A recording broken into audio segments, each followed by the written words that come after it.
Welcome to The Business Coach, a show in which you're out to help entrepreneurs better their business. My name is Ian Dennis, and today on this show we'll be exploring the tours and travel business. I'll be linking up with a gentleman named Brian who runs Stand Up Travel, and I want to find out what exactly are the challenges he's facing as a business.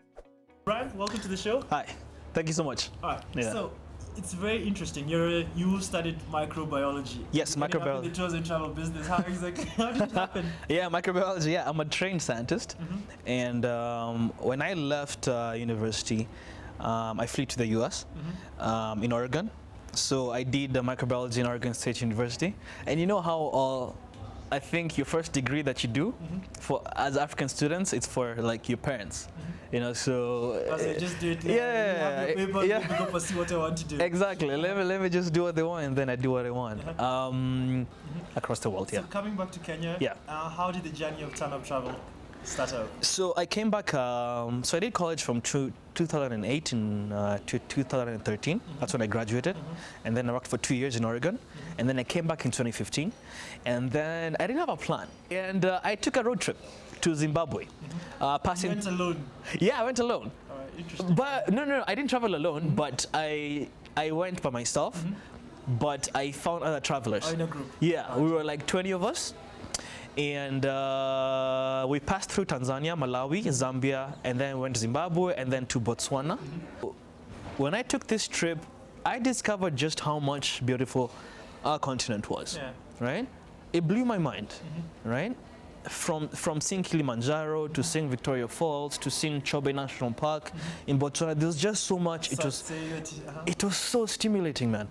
That's how I feel Turn Up started. It didn't start because I'm a co-founder, and it wasn't until a year later I met my co-founder Mudhuri. Stand Up Travel as it is right now, is it a partnership or is it a limited company? So it's a limited company. Me and him are the co-founders. So Yeah.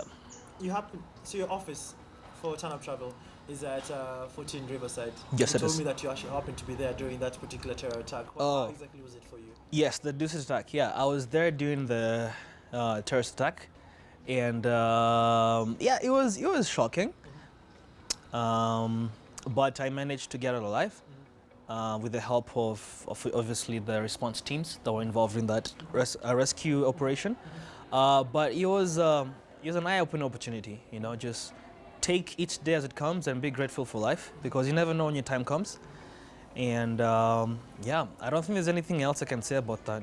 You know, I'm really sorry for the families that were affected by that. You know, people died. You know, so overall, I think it was a learning opportunity for everyone. And as a tourism industry, we definitely took a hit. You know, for example, that Mombasa cruise ship that was destined to dock at Mombasa, you know, it had to go to Seychelles because of all the travel advisories that were rolling in. You know, so we need to really look at our tourism, because it really affects our numbers. Yeah. And you mentioned to me that the office that you guys are operating for, it's a shared office space. Why exactly was that decision? Because you get to, so it's a co-working space, right? You get to connect with a lot of people, a lot of like-minded people, you know. So there's a lot of events that happen on Meta. And actually, we've gotten a lot of clients just from being in that space and interacting with people who walk in and walk out, or people who refer us, right? So it's a good environment to be. It's a good mental environment to be there. And in terms of cost? Oh, cost is good because it also saves us some costs. Because it's not a traditional like office, your standalone office, you know, you're paying like rent, electricity and stuff like that. Being on Meta, you know, saves us quite a deal, and we can reinvest some of these things, you know, before we move out and go somewhere else when the time comes. Yeah. Right. Bootstrapping. Bootstrapping in business simply is operating on a shoestring budget or no budget at all. This is necessary more so in the early stages of a business where one needs to build a brand while at the same time start making money for the business. This concept best applies in a service business because there are no costs incurred in the purchase of an inventory. Tips to bootstrap your business. 1. Ensure that you keep your overheads down, and the best example will be rent. You can have a home office to save on cost, and in the instance you need to transact with a client, you can use a shared office space which saves on costs. 2. Work with highly networked brands at subsidized rates or free to aid on referrals to your business as well as build your portfolio base. 3. Outsource essential services instead of employing. This not only saves time but also incurs less costs. And finally, manage your cash flow frugally. Receive quick and pay slowly. This is Turn Up Travel. Yeah. I came across, going through your website, and so you guys offer some unique services. You concierge solutions. Concierge. You have so many Fancy fancy name, names. right? I like Tell me about it. What exactly is concierge? I like throwing that name around, you know, concierge, you know. Concierge basically means, you know how you have a hotel concierge? There's that desk, you know, if you don't know anything about a hotel and then you need information, that's it. It's like an information desk.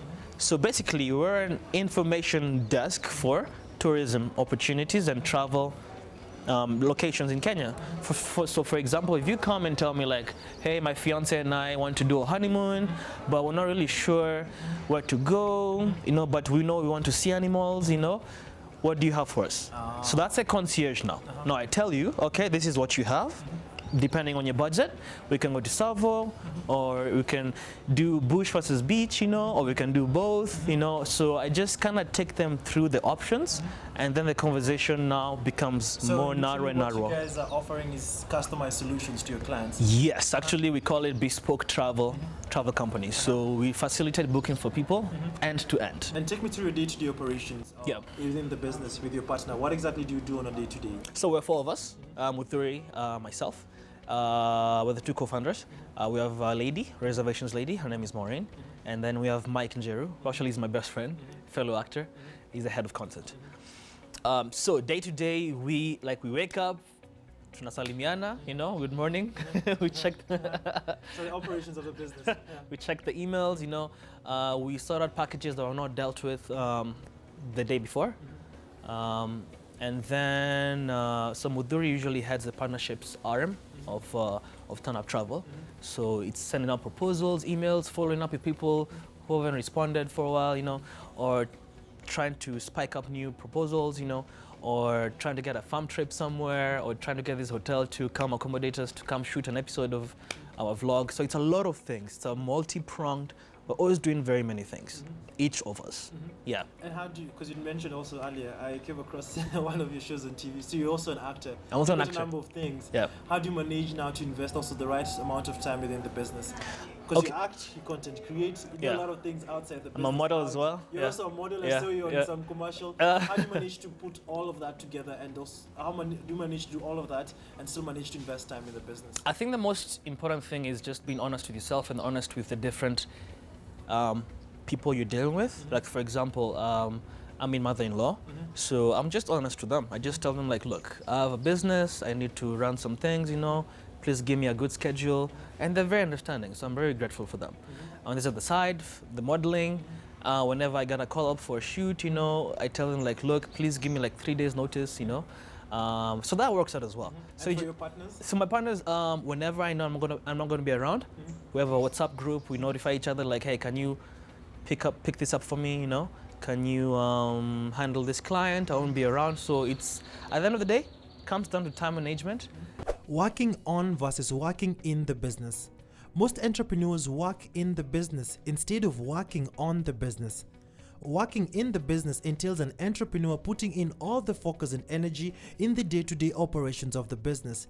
This does blind the entrepreneur in the long run from achieving the vision of the business, as their outlook of the business is limited to the day-to-day challenges faced by the business, which should be cascaded down to the employees of the business. Working on the business. Working on the business should be the main role of the entrepreneur within the business. It entails constant analysis of the business as a whole. The puzzle the entrepreneur should be constantly working on is how to get the business to fulfill its vision by constantly seeking to answer the question, how can I get the business to its vision from where it is now? By constantly working on the business, the entrepreneur will better structure the business direction and operations to achieve its goals. In terms of marketing the business and getting clients, which is the best medium that you guys usually use? We found social media marketing to be very good, and just person-to-person interaction.